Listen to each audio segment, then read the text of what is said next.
talvez uma demonstração de como esses royalties deveriam ser geridos de outra maneira.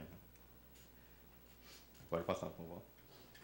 Aí aqui eu fiz um cronograma rápido para a qualificação no ano que vem, aí mostrando os créditos, as leituras e a minha participação no GTR, que foi bem importante para eu conseguir até gerar discussão, não ficar só no meu mundinho da pesquisa, mas gerar outras indagações, outros pensamentos que conseguissem direcionar melhor a pesquisa. Aí eu pretendo fazer uma pesquisa de campo a partir de janeiro ou fevereiro do ano que vem, em Campos e Macaé, para conseguir reunir outros tipos de dados para pesquisa. Pode passar. Aí, muito obrigado pelo tempo.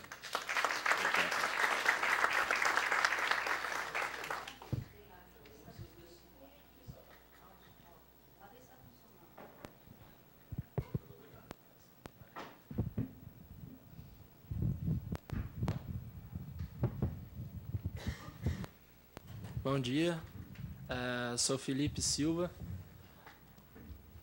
mestrando aqui também do programa de pós-graduação em Geografia da PUC-Rio. Já venho, diferente do Diogo, assim como o Marcelo e o Matheus, da casa aqui desde a graduação. Vou apresentar para vocês minha pesquisa, está sob orientação do professor.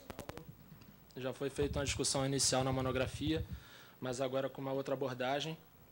E o título provisório dessa pesquisa é a produção do espaço no Rio Olímpico, discursos, práticas espaciais e jogos de poder. Deixa eu passar.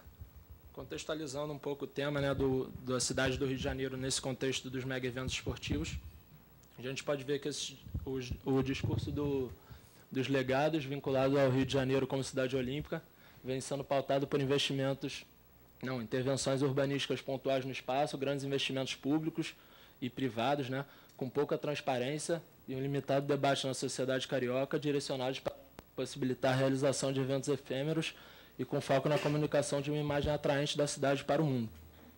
Então, isso é um pouco dessa contextualização na perspectiva que a gente está olhando esse desenrolar desse processo na cidade, que vem muito antes da escolha do Rio de Janeiro como sede para esses mega eventos, vem uma ideia de cidade, concepção de cidade, um planejamento urbano, que pelo menos aí a gente pode pensar desde o início da década de 90, com o plano estratégico da cidade, no primeiro governo César Maia, e esses discursos e essa concepção de ver e de pensar o Rio de Janeiro com esses objetivos de projetar como uma cidade, e aí todos esses conceitos que a gente trabalha na geografia, uma cidade global, uma cidade dinâmica, competitiva, vem se acirrando, e essa parceria público-privada vai se intensificar. Mais para frente eu vou tentar indicar um pouco como esses atores se articulam, como esses jogos de poder se realizam com a força do discurso. Como objeto da pesquisa estão as transformações espaciais na cidade do Rio de Janeiro, associadas à realização desses mega eventos. Então, essas transformações muitas vezes não vão estar diretamente ligadas aos mega eventos, mas os mega eventos vão servir como mote, como justificativa e um discurso legitimador de algumas intervenções e decisões para o planejamento da cidade. Como objetivo geral, vamos analisar os discursos, os jogos de poder e as transformações no espaço urbano do Rio de Janeiro, sempre associadas e relacionadas aos mega eventos. E agora temos objetivos específicos que não têm ainda a pretensão de se configurar em capítulos fechados, mas são inquietações e motivações que vamos buscar de alguma maneira contemplar. Então, apresentando os objetivos, seria observar os investimentos realizados no mote da preparação do Rio de Janeiro para os Jogos Olímpicos de 2016, em sua dimensão espacial, buscando compreender essas articulações de atores hegemônicos na produção de novos espaços, né? Aí já entra essa questão dos discursos, como foi falado aí pelos colegas, o discurso da revitalização, da requalificação, da modernização da cidade. Então, é criada, né, esse discurso dos novos espaços para que a cidade possa atingir seu potencial moderno e todos esses valores que foram citados. Esses objetivos eu vejo que eles se intercruzam, mas tratam de perspectivas e o foco da luz sobre atores que produzem espaço de maneira bem diferente, né? Vamos analisar essa contraditória relação entre a construção dos discursos do legado e do Rio como cidade olímpica e a limitação percebida para o desenvolvimento da vida esportiva nos espaços da cidade. Então, como pensar um legado resultado, né, de Jogos Olímpicos sem ver um desenvolvimento da prática esportiva e dessa dimensão que é o principal, enfim, teoricamente, o principal motivo da realização desses jogos. E não menos importante, talvez seja o ponto que mais me motiva a pesquisar, acompanhar a mobilização popular, identificando suas práticas espaciais, sobretudo na dimensão do espaço vivido, e a formação de redes de movimentos de resistência na cidade. Agora eu vou trazer algumas imagens aqui, que têm fontes diversas, mas para tentar articular um pouco esses objetivos que eu falei. Os discursos e escalas, né, que vão interferir nesses jogos de poder. Então, a primeira imagem no alto à esquerda de vocês, uma conferência do Eduardo Paes, proferida nos Estados Unidos, mas, obviamente, hoje em dia com transmissão em tempo real pela internet, em que ele foi chamado para contar a experiência carioca e o Rio de Janeiro sendo agora entendido como uma cidade a ser seguida, um modelo a ser entendido e passado pelos outros. E em um desses 4 pontos para uma cidade, enfim, todas essas, para o Rio de Janeiro atual, como uma cidade modelo para o mundo, ele fala de uma cidade do futuro, precisa ser socialmente integrada. E, a princípio, mostra preocupação com isso, né? A imagem seguinte aqui no alto é do filme Rio, que já tem a 2ª edição, então talvez esteja um pouco defasada. Aqui embaixo, ainda da candidatura Rio 2016, vocês podem perceber que é a mesma paisagem escolhida do filme da candidatura, sendo que o filme, né, recria e dá luz sobre isso, e a candidatura, inclusive com o slogan em inglês, Live Your Passion, né, viva a sua paixão. E aqui, desse lado, como também um discurso, né, uma narrativa contrária, insurgente, sobre essas mais fortes, né, sobre essa coalizão de poder. Se essa vila não fosse minha, um documentário que conta um pouco a história da Vila Autódromo, que aí nessa imagem eu não sei se dá para ver muito bem, se localiza do lado do autódromo Nelson Piquet, né, extinto, que agora vai dar origem ao Parque Olímpico. Então, assim, o que eu fiquei pensando depois de montar essas imagens qual seria essa paisagem, o que seria mais o Rio de Janeiro Olímpico, né? Até pela questão da localização das obras e das instalações concentradas na Barra, o Rio de Janeiro Olímpico, na minha concepção, se aproxima muito mais dessa narrativa e dessa paisagem da Vila Autódromo, muito, muito mais do que da Zona Sul consolidada, turística e passada no cinema. Mas é bom para a gente tentar refletir. E só para voltar um pouco sobre as escalas, como eu falei, do Eduardo Paes, foi veiculado na internet para o mundo inteiro em tempo real, e esse documentário não está só dentro da comunidade, né? Essa escala que parte do lugar foi selecionada entre 80 filmes, selecionada entre os 7 para o Festival de Pequim, e agora vai passar, se estrear aqui no Rio de Janeiro, no cinema Itaú, lá em Botafogo. Então, assim, essa narrativa contada a partir do lugar, de alguma forma, ganha também essa escala global. Daí o Rio de Janeiro, articulando um pouco com o meu segundo objetivo específico, o Rio de Janeiro, a cidade olímpica, né, questionando a existência desse legado esportivo. Aí a gente pode ver, aqui no canto superior, atletas de alto rendimento, de categorias juvenil e júnior, que seriam as promessas do Rio de Janeiro para 2016, que foram, se é que se pode pensar assim, desterritorializados do Célio de Barros e estão se territorializando nas ruas em forma de treino e manifestação e procurando outros centros de treinamento para continuar exercendo sua prática esportiva aí em alto rendimento.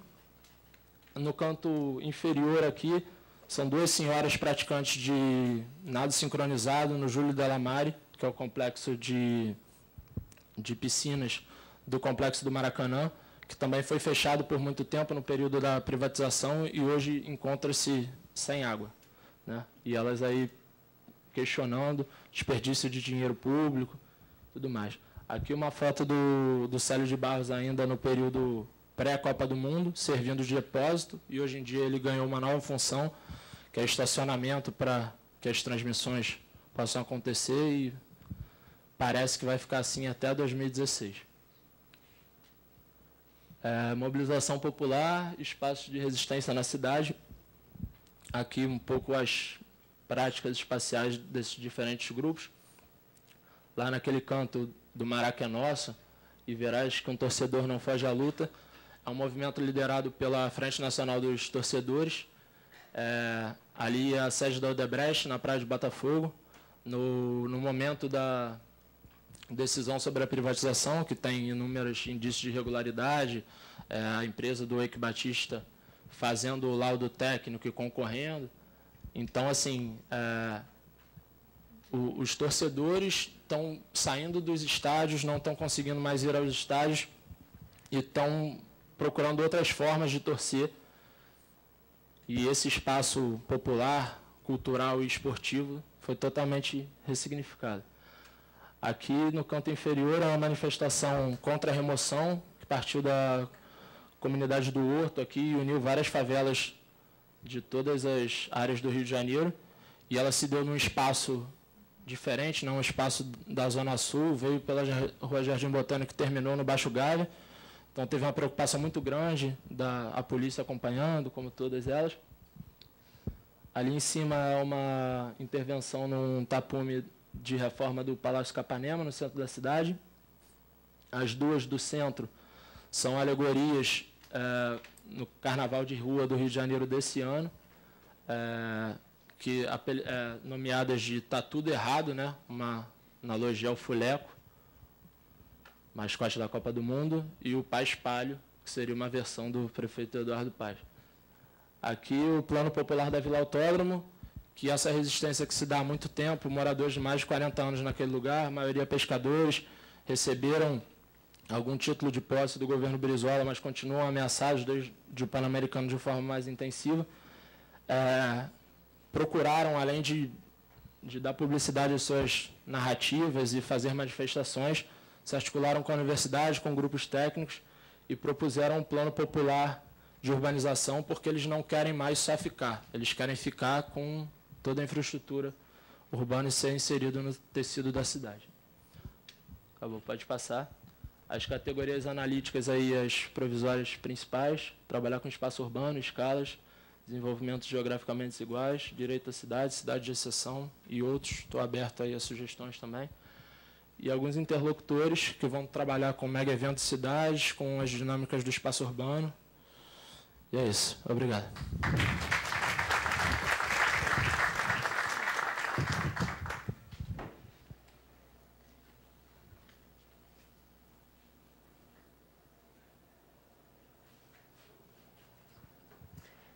Bom dia. Meu nome é Juliana. Eu sou formada em Relações Internacionais aqui pela PUC e sou aluna do mestrado esse ano, né? Meu orientador é o professor João Rua. E, bom, como título provisório, eu trago as refugiadas congolesas na cidade do Rio de Janeiro. Pode passar, obrigada. Bom, meu tema é integração local das refugiadas e trago duas justificativas assim principais. Primeiro, trazendo a relevância, né, desse tema para a geografia, que é reforçar a discussão do refúgio, né, incorporando e integrando os conceitos de escala e lugar ao de multiterritorialidades, e também uma justificativa mais social, né, que é dar maior visibilidade para a situação dessas mulheres congolesas e refugiadas aqui na cidade. Bom, para isso, para a gente entender melhor o porquê que eu escolhi as mulheres e congolesas, eu vou dar um panorama geral, assim, bem rápido, da situação na República Democrática do Congo. E, bom, passa mais um que vai abrir o mapa. Obrigada. Os conflitos, né, como na África em geral, eles se devem, né, à não coincidência das fronteiras políticas com as fronteiras étnicas.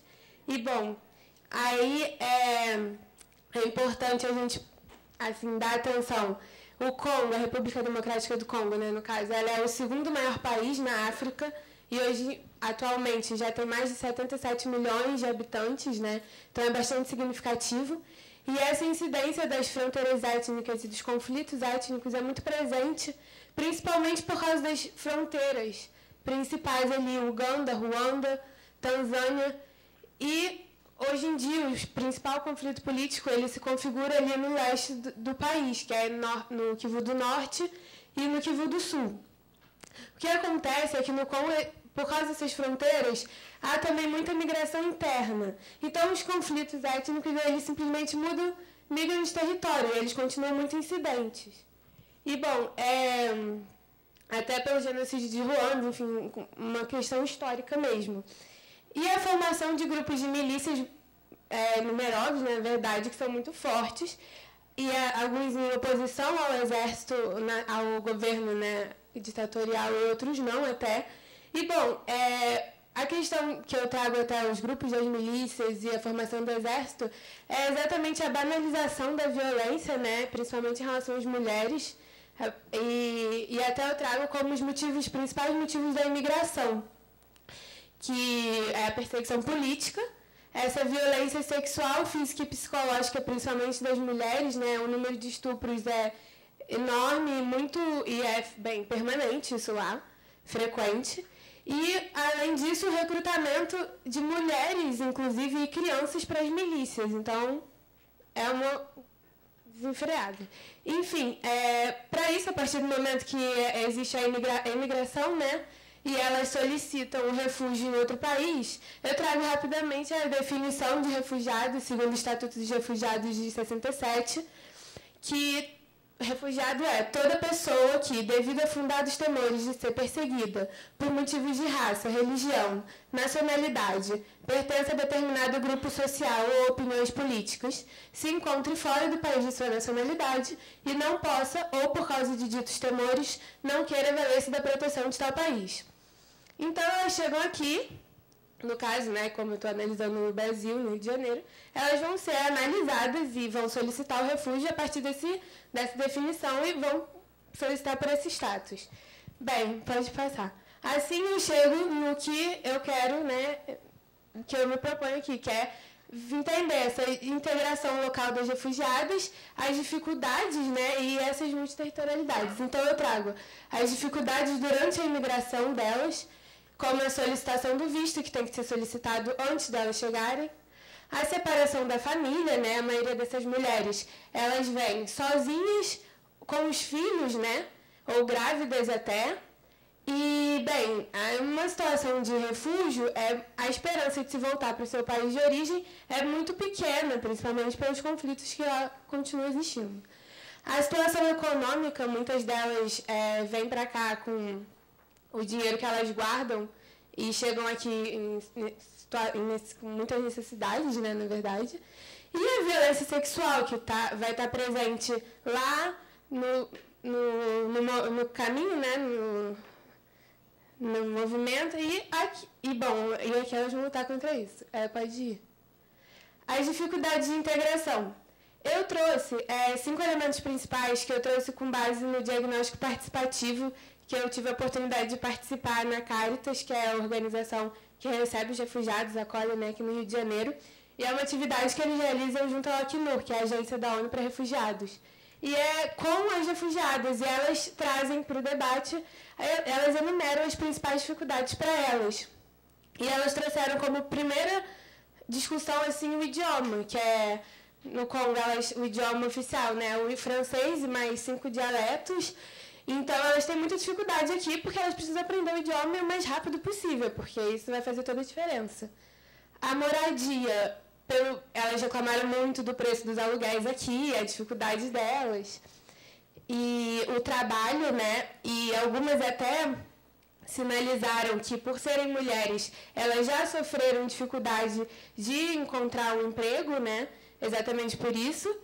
A saúde, em relação ao acesso e a demora no atendimento nos serviços, nos hospitais públicos, né? E a educação, principalmente em relação aos filhos, porque se elas não conseguem matricular as crianças na creche ou nas escolas, elas também não têm com quem deixar a criança e não conseguem também a busca pelo emprego. Então, eu quero entender essa integração a partir desse processo de desterritorialização e reterritorialização, que eu vou entender aqui, né, como um processo único e que o meu foco aqui é muito a identidade, né, o indivíduo. Então, a partir do momento que ele sai, ele é tanto emigrante quanto imigrante, e eu, assim, reforço que não há perda da identidade, até para o desenvolvimento e entendimento desse processo. Bom, finalmente chego ao meu objeto, que é o processo de construção de multiterritorialidades e a integração local das mulheres refugiadas congolesas no Rio de Janeiro. Como objetivo geral, analisar o processo de construção de multiterritorialidades e a integração local das mulheres refugiadas congolesas no Rio de Janeiro.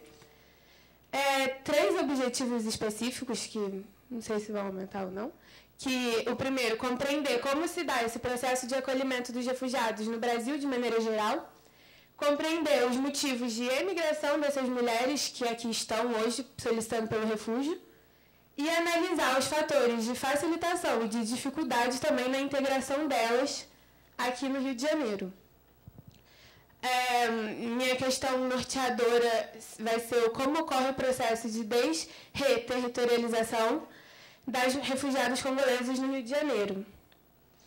Bom, eu vou apresentar 3 obras de referência, que na verdade são as 3 iniciais, com certeza vão aumentar, né?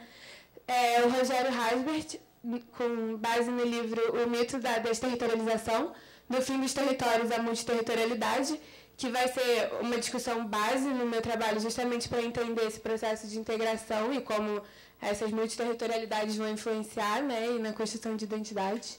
A Dora Massa, espaço, lugar e gênero, né, para entender o sentido global do lugar, né, a importância do lugar, a identidade com o lugar e o gênero também.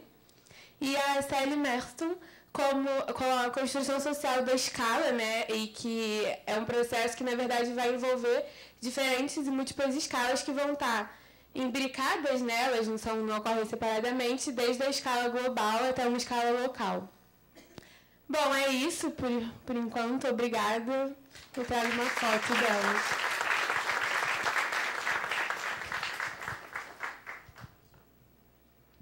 Bom dia, meu nome é Vitor, eu sou aluno aqui também da pós, né, do mestrado. Eu vim da UF, da Universidade Federal Fluminense, formei em Geografia lá, e vou fazer uma apresentação aqui, primeiro, da minha trajetória, por que eu escolhi esse tema.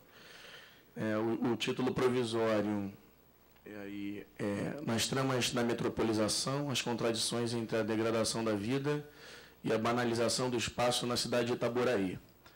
E aí, por que eu escolhi Itaboraí? Né? Porque eu sou professor do estado do município, e quando eu entrei, eu sou professor do município de Itaboraí há 3 anos, e quando eu entrei lá no município, né, quando eu fiz o concurso e tal, eu comecei a me deparar com uma realidade trágica, né, assim. Primeiro que eu via um município muito pobre, né, muitas pessoas, muitos alunos novos chegando nessas escolas, né, eu trabalhava em 2 escolas, primeiramente, e eu via que assim, os pais desses alunos iam para lá, para o município, para trabalhar no Comperj, né, que seria o grande polo aí, petroquímico e produção, né, no estado do Rio. E aí eu comecei logo quando eu fui trabalhar lá, eu estava lendo o jornal, me deparei com um dado assim, que eu fiquei meio assustado, eu não conhecia direito, e vi que 0,05% do esgoto do município era tratado. Eu até brinco com os meus alunos, falo que só a casa do prefeito que tem o esgoto tratado. Porque é nítido, quando você passa nas ruas, você vê como é. E um município que tem uma vocação rural, né? Ele tem uma vocação produção de laranja, né? E depois teve produção de cerâmica. E então, assim, a transformação com a chegada do Compes seria, assim, uma transformação absurda, né? E um município que não tem estrutura para absorver toda essa massa, né? Todas essas pessoas que estavam chegando lá para trabalhar. Ela tem uma população mais ou menos de 220 mil pessoas. Você pode abrir o mapa para mim, aí porque eu quero mostrar como é perto o município aqui da cidade do Rio de Janeiro, talvez tem gente que não saiba. Então, na verdade isso aí não é um mapa, né? Não, pode abrir esse mesmo. Primeiro esse mesmo que você abriu, desculpa. É para mostrar que eu não tenho os nomes aí, né? Eu peguei na internet. O município, que eu não consigo apontar com laser, aponta para mim, Matheus, o Rio de Janeiro. Quem está com laser? Não, o município do Rio, esse aí Itaboraí, onde está marcado, e Rio de Janeiro aí. Fica mais ou menos 40 quilômetros aqui, né? Aí você pode abrir outro mapinha, deixar outro mapa aberto. Eu quero falar mais ou menos o que fez com que eu instigasse a pesquisar, né, essas relações do município. Então, assim, primeiro eu já comecei a me deparar dentro da própria escola, a partir do universo da escola, conhecer a realidade do próprio município. Que é o seguinte, comecei a ver que a diretora da escola, as pessoas que trabalhavam na escola, né, que fazem parte do projeto político-pedagógico, faziam parte da mesma família. Né, e muitas escolas funcionavam assim, inclusive a diretora da escola que eu trabalho é prima do prefeito. Né, e comecei a reparar que, poxa, fala ali com a nora da diretora, que ela trabalha na secretaria. E comecei a reparar, né, que existem vários cargos, né, e que é bem loteado, as famílias que vivem ali, tem um loteamento dos cargos públicos na cidade. E aí, no final do ano, logo no fim do mandato do prefeito, que já estava revezando com um outro prefeito há 30 anos o poder, as crianças ficaram sem merenda. Faltando 3 meses para acabar o ano, elas não tinham mais merenda.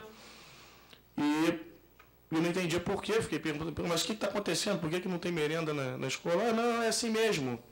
É assim mesmo que são as coisas. Toda vez que muda o prefeito, os funcionários todos da limpeza, né, que fazem a merenda, são demitidos. A gente tem até a comida aqui, mas não tem quem faça.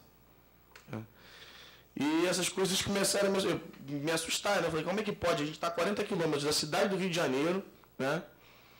E essas coisas acontecem assim, eu olhar, abrir a janela dando aula de degradação ambiental, né, de problemas ambientais, né, e eu olhava, não precisava sair da escola, bastava eu abrir a janela para eu mostrar a poluição de um rio, né, que ficava um valão na janela da minha sala de aula, e o cheiro entrava para dentro da sala de aula. E essas estruturas sem porta, sem um calor desgraçado, né? E a porta eu pegava assim, encostava para poder entrar e sair da sala. E aí o prefeito, esse novo que entrou, que foi eleito do PMDB, mesmo partido do Eduardo Paz, ele estava contando agora, ele queria aumentar a autoestima dos alunos e criou um novo uniforme escolar, né, e colocou urnas espalhadas pelas escolas, para que a gente votasse e escolhesse o uniforme. E os alunos também.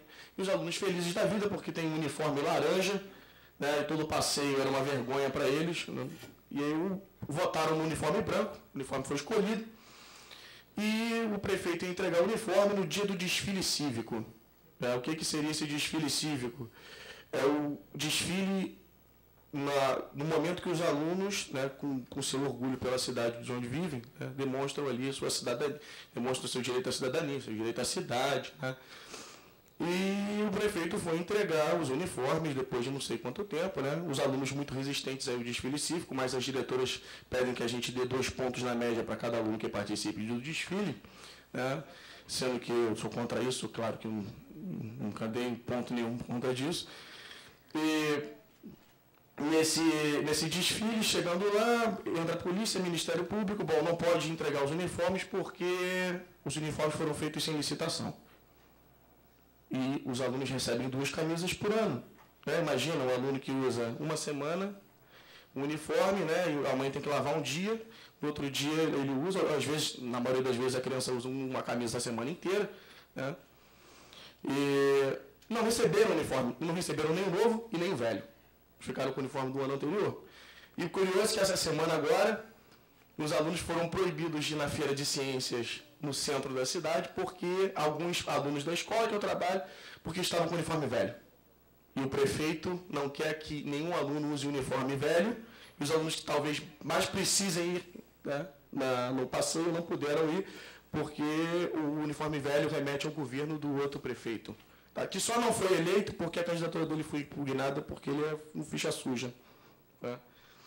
Enfim, e aí eu assim, identifico, né, que existe um ciclo, né, entre política, educação e a igreja. A igreja evangélica tem uma porcentagem muito grande de evangélicos, né, que assim, o prefeito é evangélico, né, e ele indica diretores de escolas que também são evangélicos, e aí quando eu entro numa reunião de pais, tem sempre uma oração antes de começar a reunião, né, eu me retiro, e que é como se fosse um ciclo, né? As pessoas se socializam a partir, né, da igreja, e na igreja conhecem, tanto que o intérprete que trabalha comigo, eu trabalho numa escola de inclusão, né? O intérprete, ele foi indicado pelo prefeito Eliu, da mesma igreja do prefeito. E aí existe um ciclo, né?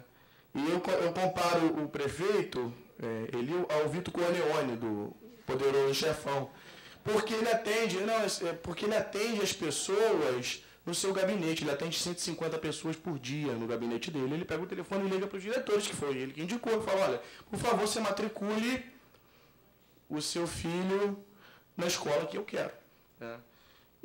Só que dentre essas pessoas, né, existe uma massa gigantesca de excluídos. Né? Pessoas que estão fora até desse circuito de influências do prefeito. Né, que não é um circuito que abarca todas as pessoas do município. Então,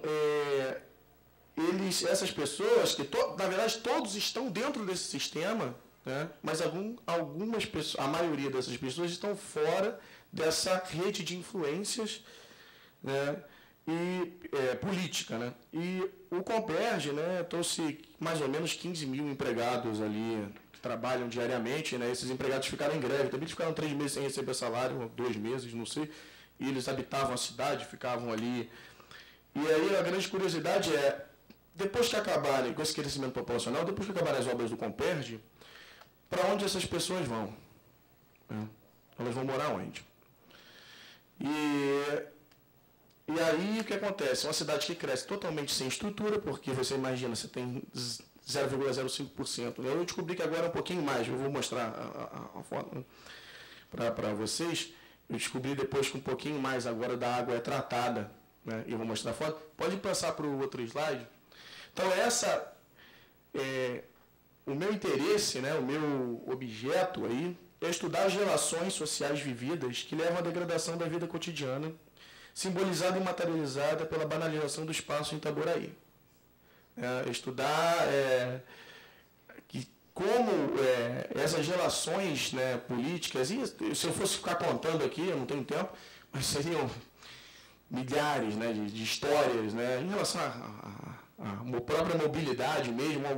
O professor Barbosa, na mesa, foi interessante que ele falou também sobre Itaboraí, falou sobre mobilidade. Eu tenho realmente vários alunos que nunca saíram do município, né?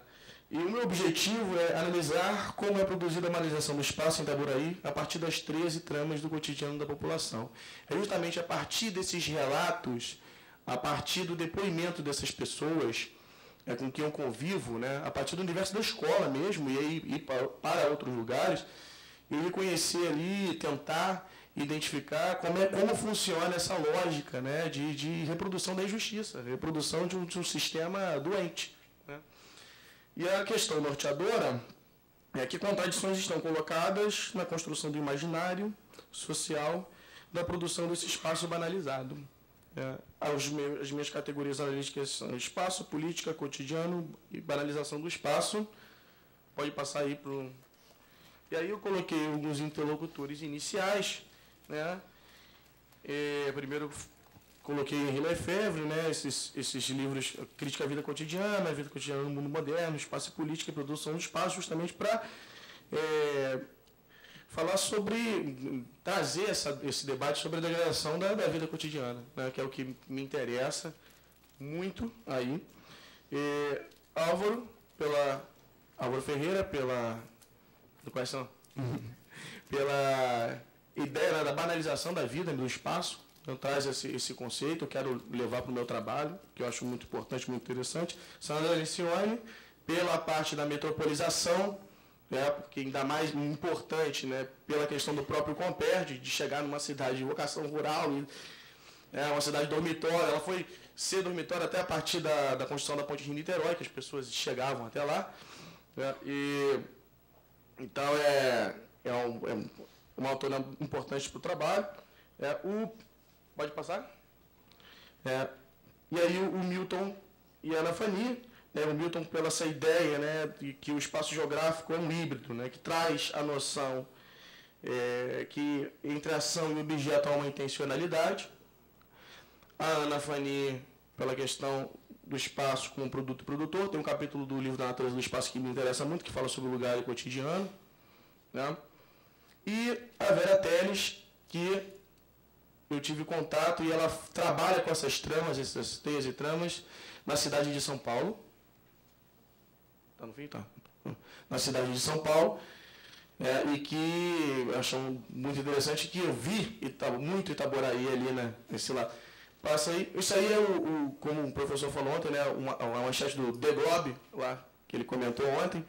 E aí vocês podem ver que a cidade ganhou projeção graças ao Comperj. Né? Essa fotografia eu tirei do Google Street View. Na verdade, isso é uma rua típica de Itaboraí, ali passa o esgoto, a céu aberto. Né? Óbvio que no centro da cidade você não vê isso, mas eu não posso entrar aí, né? Porque faz parte da comunidade da Reta Velha, que é em frente onde eu trabalho. E aí agora vocês podem ver que apenas 1% lá de seus imóveis tem acesso ao saneamento básico. Então agora chegou a casa dos vereadores também, não só do prefeito de Itaboraí. Acredito que a elite de Itaboraí agora tem água tratada. E aí discute, né? Fala que Itaboraí tenta privatizar o esgoto porque recebeu um dinheiro, uma verba do Comperj, de 460 milhões, e a SEDAI entrou com processo contra a prefeitura, porque a prefeitura queria privatizar a água. Fazer com que, já que a SEDAI não faz nada, eu sou contra a privatização da água, privatizar, na verdade, privatizar a distribuição e a água, né? Porque a gente pode privatizar um bem vital. E aí a SEDAI entrou, tá parado, continua como está. Passa aí para eu tentar. Isso aí é os gastos do prefeito. Vocês podem ver ali Garotinho e Altineu, são dois políticos emblemáticos aí da igreja. E ali à direita tem duas placas, e ali tem uma faixa que isso é no centro da cidade, toda vez eu tenho mais fotos, eu tiro fotos, né? Está escrito ali, Itaboraí pertence ao Senhor Jesus, e ele gasta dinheiro com publicidade para promover eventos evangélicos na cidade. Gente, estamos a 40 quilômetros. Isso aí é uma sala de aula da escola que eu trabalho, chamada 11 de junho. Vocês podem ver ali à direita tem a estante de livros, né? Uma lousa digital, um ar-condicionado. E essa escola foi até reformada porque estava impraticável, né? Bom, enfim. Ah, eu não coloquei a foto do banheiro porque ia ter gente passando mal aqui, cara, porque é terrível, eu não quis colocar, que era meio assustadora. É isso então, gente. Obrigado.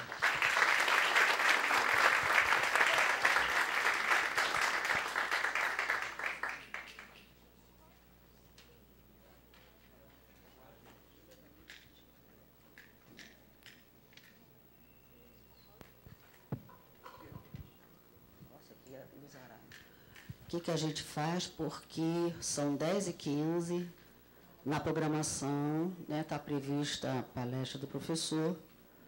Então, por gentileza, são 10h15, mais uns 10 minutos, uma rodada. Pois não, professora?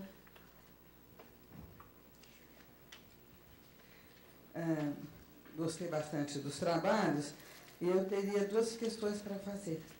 E são duas questões difíceis. Uma é para o Matheus. Matheus, você faz uma análise de eixo, achei muito interessante. O professor Eliseu Expósito tem desenvolvido, do ponto de vista mais do desenvolvimento econômico, da indústria, mais trabalha com a ideia de eixo, tem desenvolvido em São Paulo, sobretudo para o estado de São Paulo, a discussão dos eixos de desenvolvimento. Mas a pergunta que eu vou fazer é o seguinte: você faz um estudo de eixos, você acha que você faz um estudo regional? Uma segunda, não precisa responder, mas para você pensar, teria uma teoria regional por trás? Porque, na verdade, o eixo ele é longitudinal e eu estou te colocando uma pergunta bastante difícil. É uma pesquisa regional, é um estudo regional? Né? Então, eu falei que não é fácil.